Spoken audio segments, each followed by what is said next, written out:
Welcome back, Tiger Sports fans, for another episode of Tiger Sports Nation. I'm your host, Katie Moore. And I'm Tessa Kokert, and we're going to get you caught up on Tiger Sports from this past week.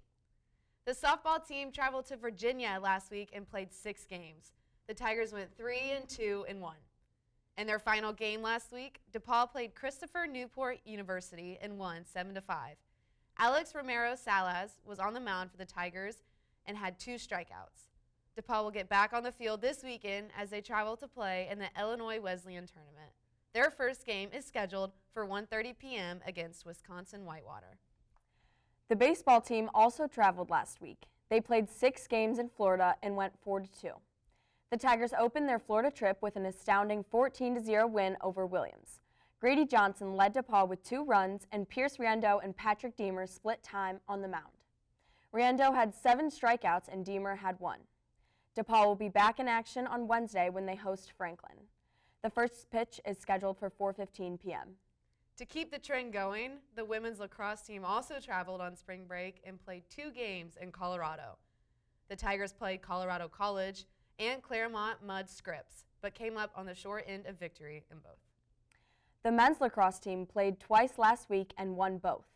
They first traveled to Delaware Valley on Wednesday and won 11-5. On Saturday, the Tigers hosted Hiram and collected a huge 26-5 victory. Connor Gibson led DePauw with 8 goals. Aaron Zimmett was one of the 4 Tigers who split time in goal. He led the team with 4 saves. DePauw will take the field next on Sunday at Ohio Wesleyan. The game time is set for 1 p.m. The women's tennis team traveled to Orlando, Florida last week and played 3 games. The Tigers left their mark and went 3-0. In their final match of the trip against New Paltz, DePauw won 5-0. Ellen Gardner, Cassie Green, Valerie Doherty, Katie King, and Bella DiNardo were all victorious in singles play. The Tigers will be back on the court this Wednesday when they host Grace at 4:30 p.m. The men's tennis team also played 4 games in Orlando last week. They went 3-1. In their last match of the week, DePauw beat Whitworth 5-4. Finley Bilty, Ryan McCook, Jake Lewisell, and Scott Anderson all won in singles play. The doubles teams for the Tigers of Wills Warren and McCook and Roy Sella and Scott Anderson also came out on top. DePauw will be back in action on Saturday when they host Oberlin at 12 p.m. The women's track and field team traveled to St. Louis over the weekend and competed in the Wash U Distance Carnival and the Wash U Invite. The Tigers saw 3 school records go down over the weekend.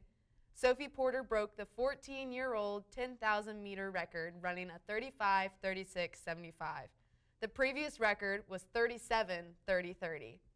Shelby Stahl broke the 400-meter school record of 58:24. She clocked a 57:78. And in the last event in the meet, DePauw's 4x400-meter squad of Katie Moore, Liberty Scott, Annalise Grammel, and Stahl broke the record, running a 3:57:30. The previous record was set at 3:58:12. The Tigers will be back in action this weekend when they travel to compete in the Huntsman Family Invitational at Wabash. The men's track and field team also competed in the Wash U Distance Carnival and the Wash U Invite. Grant Hunt broke DePauw's 100-meter dash program record, running a 10.7. The record was previously set at 10.83. Tyler Bittinger collected the lone first-place victory for the Tigers at Wash U in the shot put, throwing 13.64 meters. DePauw will be back on the track this weekend as they also travel to Wabash to compete in the Huntsman Family Invitational. And that's it for Tiger Sports this week. Now it's time for Hot Topic, where we talk about something from the Tiger sports world or the greater sports world that we just can't stop thinking about. Tessa? Me personally, I wasn't able to be at the track meet this weekend, but I love to keep myself updated on how Katie is doing all the time. It was her first time doing javelin this season, and she already made it to number 4 on the all-time top 10 list, which is absolutely insane and makes me so proud.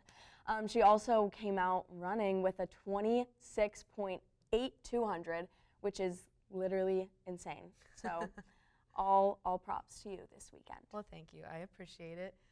Something I can't stop thinking about, I'm going to keep it in women's sports. Nothing super new for me. Caitlin Clark last night in the Elite 8 game against LSU. It was a rematch from last year's national championship game. So there was a lot of tension going into it. It was a big deal, such a big deal that it was the most watched women's college basketball game in history. There was 12.3 million viewers. She's completely turned around college basketball. I mean, she's the biggest name in men's or women's. She scored 41 points, 7 rebounds, and 12 assists, so a huge double-double, crazy. Tied the record for the most threes in a NCAA tournament game with 9. They ended up beating LSU.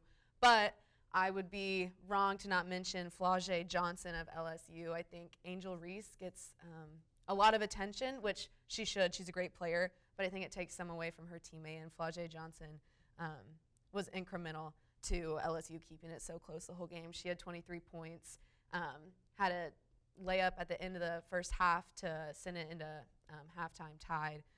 They ended up coming short, but it was a really good game. It was really fun to watch, and I'm excited to watch the Final Four this weekend. But yeah, that'll do it for Tiger Sports Nation this week. Again, I'm your host, Katie Moore. And I'm Tessa Kokert. And as always, roll Tigs.